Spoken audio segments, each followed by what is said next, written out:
నమస్కారం. ప్రస్తుతం మనతో పాటు ప్రముఖ ఆధ్యాత్మికవేత్త, ప్రముఖ జ్యోతిష్య వాస్తు నిపుణులు ఉమామహేశ్వరరావు గారు ఉన్నారు. వారితో మాట్లాడేద్దాం. నమస్కారం గురుగారు. డిసెంబర్ నెలలో 2024 సంవత్సరంలో మేషరాశి వారికి ఎలా ఉండబోతుందో తెలియజేస్తారా? 2024 డిసెంబర్ 1వ తారీఖు నాడు కార్తీక అమావాస్య. ఈ కార్తీక అమావాస్యకి ఒక ప్రత్యేకమైనటువంటి విధానం ఉంది. ఈ కార్తీక అమావాస్య నాడు కార్తీక మాసంలో ఎండింగ్ పలుకుతుంది, కార్తీక మాసం పూర్తవుతుంది, అమావాస్య వెళ్ళిన తర్వాత పూర్తయిపోతుంది.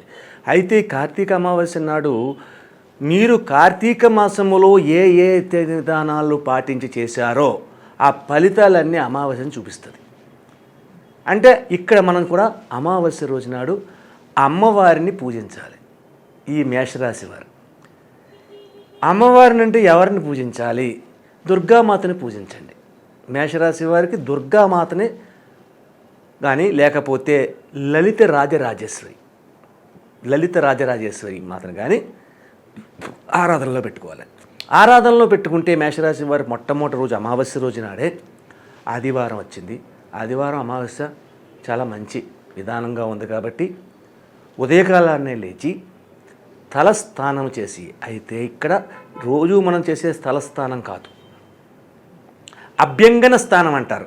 నలుగు పెట్టుకోవాలి, నూనె రాసుకోవాలి, ఒంటికి నూనె రాసుకుని నలుగు పెట్టుకుని అప్పుడు స్నానం చేయాలి. సీకాయ అని చెప్పేసి ఉంటుంది, షాంపూ పనికిరాదు, సీకాయతో స్నానం చేయాలి. సీకాయతో కానీ అయితే కుంకుడు కాయలతో కానీ స్నానం చేసిన తర్వాత ఇంటిలో దైవారాధన చేసుకుని దీపం పెట్టి నమస్కరించుకుని ఆ తదుపరి నవగ్రహములు ఉన్న ఆలయానికి, శివాలయానికి వెళ్ళాలి. నవగ్రహములు ఉన్న శివాలయానికి వెళ్ళి 27 పుష్పములు చేతితో పట్టుకుని, 27 పుష్పములు ముందు లెక్క పెట్టుకుని చేతితో పట్టుకుని నవగ్రహముల చుట్టూ తిరిగి, మీకు వస్తే నవగ్రహ స్తోత్రం చేయండి, లేదా ఓం నమ శివాయ అంటూ తిరగండి. ఒకసారి తిరిగిన తర్వాత పుష్పం పెట్టండి, అలా 2 సార్లు తిరిగిన తర్వాత పుష్పం పెట్టండి. ఈ 27 పుష్పాలు అయిపోతే 27 ప్రదర్శన చేశారు మీరు.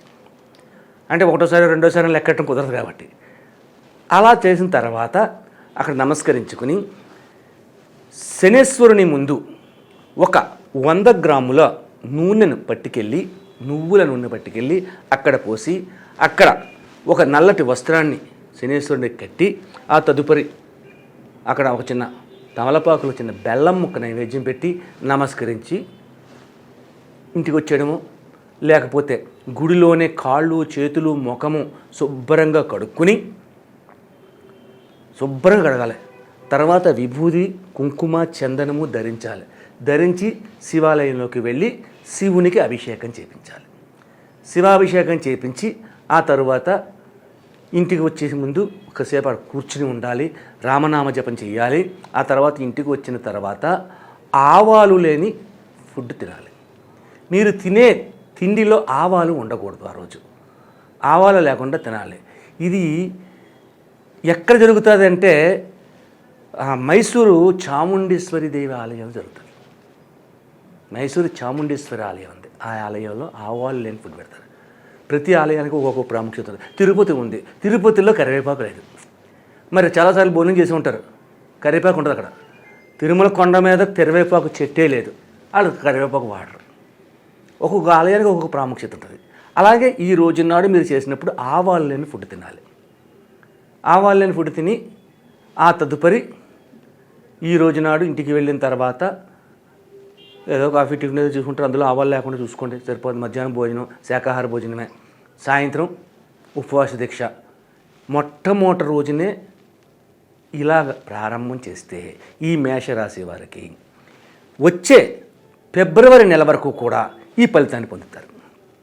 ఏంటి ఈ ఫలితం? వ్యాపారమయందు వృద్ధి, వ్యవహారమయందు అనుకూలత, ప్రతి వారితోటి సఖ్యత సామరస్యత ఈ రెండు కూడా ఉంటాయి. మేషరాశి వారు ఎక్కడికి వెళ్ళినా కూడా శుభాన్ని పొందుతారు, అత్యంతంగా గౌరవించబడతారు, అధికమైన గౌరవాన్ని పొందుతారు. అనుకోని విధముగా అవాంతరములు ఎదురైనా కూడా ఈ యొక్క రోజునాడు ఎప్పుడైతే ఈ యొక్క ప్రారంభంలోనే మనం ఈ పూజలు చేశామో అవన్నీ కూడా శుభదాయకమైన ఫలితాలు పొందడం అనేది జరుగుతూ ఉంటుంది. అలాగే ఈ రాశి వారు డిసెంబర్ నెలలో ఏం చేస్తున్నారు, ఎలా చేస్తున్నారు, వ్యాపారాలు ఏ రకంగా వృద్ధి అవుతున్నాయి అన్నది తెలుసుకోవాలి అంటే కుటుంబంలో ఐక్యత కలిగి ఉండి ఒక్క మాట మీద కుటుంబ సభ్యులు 50 మంది ఒక్క మాట మీద ఉండి ఆచరణాత్మకంగా చేస్తుంటారు ఏ పని చేసినా. దానివలన వచ్చేదేంటి? సుఖ సంతోషాలు, ఆదాయ వ్యయాల్లో శుభదాయకమైన పరిస్థితులు రావడము, గౌరవ మర్యాదలు పొందడము అనేది జరుగుతూ ఉంటుంది. అయితే ఇక్కడ ముఖ్యంగా తెలుసుకోవాల్సిన విషయం కూడా ఈ యొక్క డిసెంబర్ నెలలో మేషరాశి వారికి ఉంది. డిసెంబర్ నెలలో మేషరాశి వారికి వైవాహిక జీవితంలో సుఖ సంతోషంగా ఉండడమే కాకుండా పిల్లలకు వివాహాది కార్యక్రమంలో అత్యధికమైన లాభదాయకమైన ఫలితాలు పొందుతారు.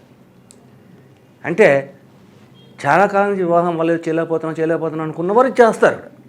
ఇక్కడ ఎందువల్ల వస్తుంది ఇది? ఏ నెలలో రంది? కార్తీక అమావాస్య నాడు మీరు చేసిన ఫలితం వల్ల వస్తుంది. ఇక్కడ దానికి దీనికి అవినాభావ సంబంధం ఉంటుంది. కాబట్టి ఈ కార్తీక మాసంలో డిసెంబర్ నెలలో ప్రతి వారు మేషరాశి వారు కూడా ఈ యొక్క అమావాస్య పూజ చేసుకోవడము, అలాగే కార్తీక మాసం అయిపోయిన తర్వాత వచ్చిన మాసంలో కూడా శుభదాయకమైన ఫలితాలు ఉంటాయి. ధనుర్మాస విధానాలు ప్రారంభం అవుతుంటాయి మార్గశిర మాసంగా. కాబట్టి విష్ణుతత్వాన్ని అవలంబించాలి. అయితే విష్ణుతత్వాన్ని అవలంబించాలంటే ఈ యొక్క రోజునాడు మేషరాశి వారు చేయవలసిన విధానం ఏంటి? మేషరాశిలోని ప్రతి శుక్రవారం నాడు కృష్ణ తులసి ఆకులను ఉంటాయి, కాడ నల్లగా ఉంటుంది. ఆ కృష్ణ తులసి ఆకులను తీసుకుని ఒక కొబ్బరికాయ, 4 అరటిపళ్ళు, 4 అగరత్తులు, 4 ఆత్కర్పూరం బిళ్ళలో ఈ కృష్ణ తులసి ఆకులు వెంకటేశ్వర స్వామి గుడికి వెళ్ళాలి. ఉదయకాలాన్ని ఇంటికాడ పూజ చేసుకుని శుక్రవారం నాడు వెళ్ళాలి.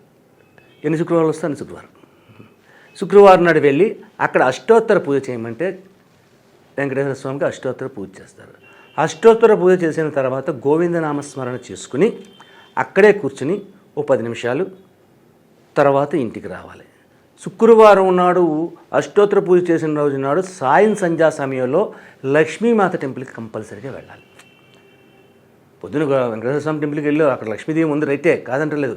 కానీ వేరే గుడి లక్ష్మీదేవి గుడి ఉంటుంది, విడిగా ఉన్న లక్ష్మీదేవి గుడి, లేదా లలితాదేవి గుడి. లక్ష్మీదేవి కానీ లలితాదేవి కానీ ఏ గుడికి వెళ్ళినా పర్వాలేదు, 2 ఒకటే. అక్కడికి వెళ్ళి నమస్కరించుకుని దర్శనం చేసుకుని రావాలి. ఈ రకంగా చేస్తే మేషరాశి వారికి డిసెంబర్ నెలలో అన్ని రకములుగాను యోగదాయకంగా ఉండడమే కాకుండా సుఖ సంతోషాలతోటి ఆనందకరమైన జీవితాన్ని పొందడము, అందరి వల్ల మన్నలను పొందడము, శుభవార్తలు వినడము వంటివన్నీ కూడా సంప్రాప్తమవుతున్నాయి ఈ డిసెంబర్ నెలలో. ఈ వార ఫలములు, మాస ఫలములు, సంవత్సర ఫలములు, దిన ఫలములు ఇవన్నీ మనం చెప్పుకుంటున్నాం. మనం చెప్పే దాంట్లో ఈ యొక్క సంవత్సర ఫలితం చెప్పాను నేను. ఈ సంవత్సర ఫలితంలో ఒక 60% మాత్రమే మీకు దగ్గరగా ఉంటుంది. అయితే లక్ష్మి అనే అమ్మాయి ఉంది. అమ్మాయికి జాతకం చెప్తున్నాం. లాలేలు అని చెప్పి అక్షంతరం బయలుదేరింది. మేషరాశి వచ్చింది. మేషరాశి గురించి చెప్పండి. లక్ష్మి ఒక్కట్లే లేరు. లక్ష్మి అన్నవాళ్ళు ఒక్కరు లేరు, కొన్ని వేల కోట్ల మంది ఉన్నారు. ఈ వేల కోట్ల మందికి ఇదే జాతకమా? నేను చెప్పింది గోచారాన్ని చెప్పాను. మీ యొక్క రాశి ఫలాన్ని కానీ, లగ్న ఫలాన్ని కానీ, లేకపోతే మీ నవాంశ చక్రం కానీ, రాశి చక్రం కానీ లేదు. గోచార చక్రాన్ని బట్టి నేను జాతకం చెప్పుకుంటూ వచ్చాను. కాబట్టి ఈ జాతకాల వల్ల నేను చెప్పిన పరిణామాల్లో 60% కరెక్ట్గా ఉన్నా, 40% మీకు నచ్చకపోయినా, నేను చెప్పిన పరిహారాలు, రెమెడీస్ తప్పనిసరిగా పాటించండి. లేదు మన పూర్తి జాతకాన్ని తెలుసుకోవాలి అని అంటే పర్సనల్గా కలవాలి. పర్సనల్గా కలిస్తే దానికి వచ్చిందంటే మీ రాశి, నవాంశ, ద్రేక్కాణం అనే చక్రాలు 8 చక్రాలు ఉంటాయి. ఈ 8 కుండలన్నీ పరీక్షిస్తాం. అది మీ జాతకమే. మీ నాడి బొటనవేలి ముద్రను తీసుకుంటాం, మీ హస్త రేఖలను చూస్తాం, మీ ముఖ కవళికలు చూస్తాం, ఫేస్ రీడింగ్, మీ న్యూమరాలజీని తీస్తాం. ఇన్ని విధాలుగా తీసి చెప్పే జాతకం మీకు కరెక్ట్గా వస్తుంది. అంతేగాని ఈ రాశి చక్రంలో చెప్పాడు, ఇలా చెప్పాడు అని అన్నది ఇది మాత్రం 60% మాత్రమే వస్తుంది. అది 100% వస్తుంది. కాబట్టి ప్రతి ప్రేక్షకులందరూ కూడా దీనిని గమనించి పర్సనల్గా కలవడం కానీ లేకపోతే ఫోన్ తెలుసుకోవడం కానీ చేయడం వలసిందిగా కోరుతున్నాం. ఆయుష్మాన్ భవ. అలాగే గురువుగారు, మీరు గనక గురువుగారిని పర్సనల్గా కలవాలి అనేసి అనుకుంటే కింద స్క్రోల్ అవుతున్న నెంబర్కి కాల్ చేసి గురువుగారి అపాయింట్మెంట్ తీసుకోవచ్చు. సో ఇంకా లేట్ ఎందుకు, ఆలస్యం చేయకుండా గురువుగారికి కాల్ చేసేయండి. Thank you so much.